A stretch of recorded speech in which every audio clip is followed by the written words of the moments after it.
The news, I guess, of the day is the fact that the NFL is continuing on with the draft between the 23rd and the 25th. And from what I'm hearing, it's entirely possible I may be hosting the draft from right here, literally. From Really? Yeah, I mean, we've Oh, got to wow. make contingency plans. We have no idea what to expect, and that we're hearing from Los Angeles, from the mayor's office, to expect at least 2 more months of shelter in place. At least if we're doing our show from our LA studio,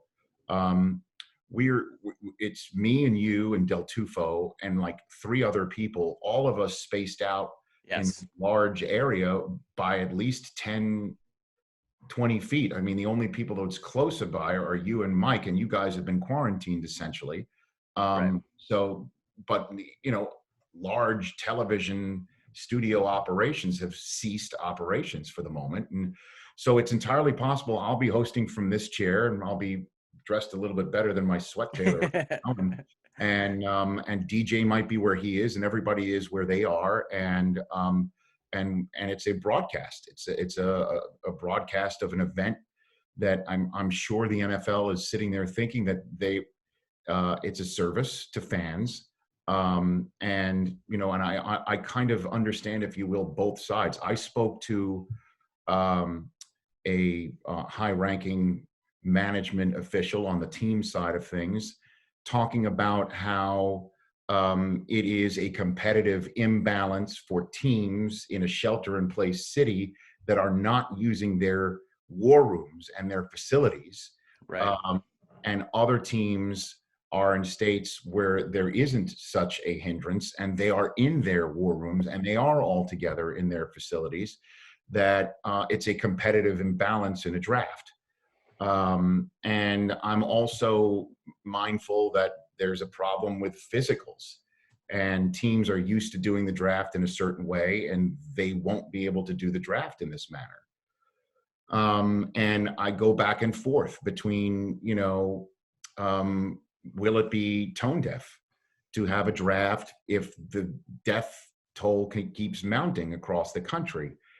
And I had similar reservations prior to sitting down for the free agency frenzy shows on NFL Network. And I heard nothing from fans but, man, this was a great respite. And I'm thinking that maybe when this virus does spike, as it's supposed to be here in the state of California, and certainly in New York City, it's 21 days away, that perhaps people who are sheltered in place and bombarded with the most worst possible news outside of their doors might seek some sort of escape for 3 nights that the NFL can provide, some sort of sense of normalcy where we are intrigued into who gets drafted where. And in terms of, teams that feel that they're at a competitive imbalance, or that they're not going to be able to get the physicals done, and they're not going to be able to get the face-to-face done that they're used to having, and they're not going to be able to have the usual tools at their disposal to have a draft, I guess to those folks, I would say everybody's sacrificing. Yeah. Everybody is trying to make do. I mean, right now, again, we're all in my family, thank God, healthy, and we don't have any family members who have this, and we also don't have any direct contact right now with anybody that is. We do know some people are on the front lines fighting this in the medical arena, but we're right now dealing with essentially homeschooling our kids, and our school that we send our kids to is putting out a plan about what to do and how to teach the kids and all of that, and how we're going to have to sacrifice in many ways with what we do during the day and during the night, and I don't know. Like I said, the other thing that's so difficult is just sacrificing without paychecks. Everybody's sacrificing without potential employment. I guess everybody can sacrifice and pull together and conduct a draft.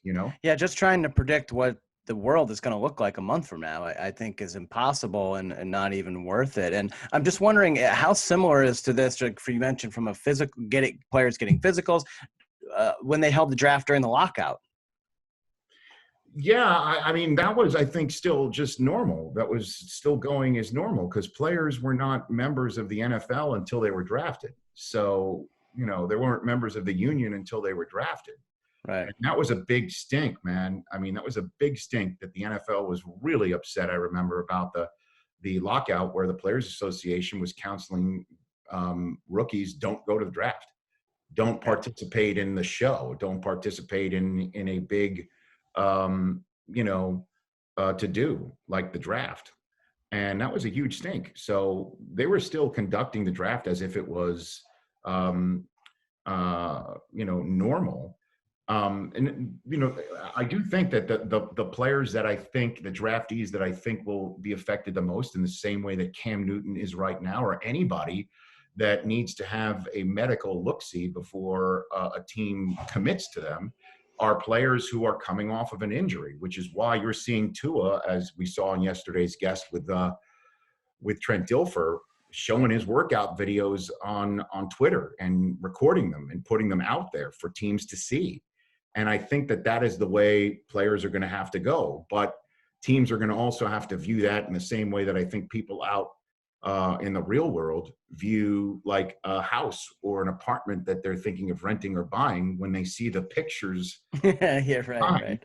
The photographs are Yeah, yeah, yeah. constructed in a way that makes that little corner spot look like a massive expanse, So Yeah.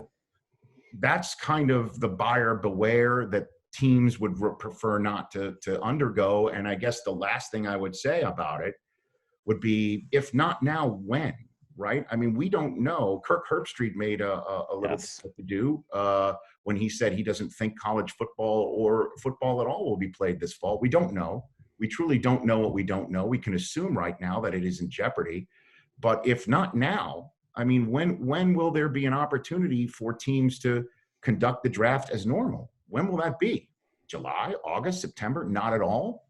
And then what happens? What are you going to have if there is no season? I mean, at some point you will have to talk about, well, what is the draft order for 2021 if there's no new draft order configured due to a playing season? What happens to tolling contracts and things like that?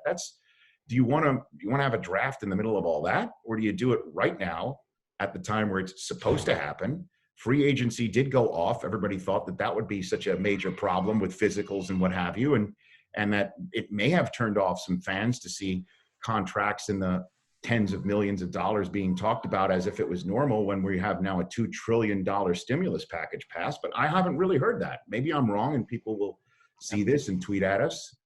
So if not now, when, right? Right. And we're all sacrificing. And maybe when it is all said and done, that night of the draft, if I'm sitting here or at the NFL Network or Daniel Jeremiah's in NFL Network, either a safe social distance away from me or in another room, or I'm sitting in the hermetically sealed room like the Deion Sanders suite that we have at NFL Network, and everybody else is on their home cams. If that's the way it goes, I hope that people sit around and enjoy it, and that, a year from now, 2 years from now, we're not hearing from teams saying that their draft was totally screwed over by a situation that they feel was forced on them. I don't know how it would manifest itself. All I know is that there is a playing season, there is an eye in the sky, and there is a combine where everybody did have a face-to-face meeting, and that maybe should be enough.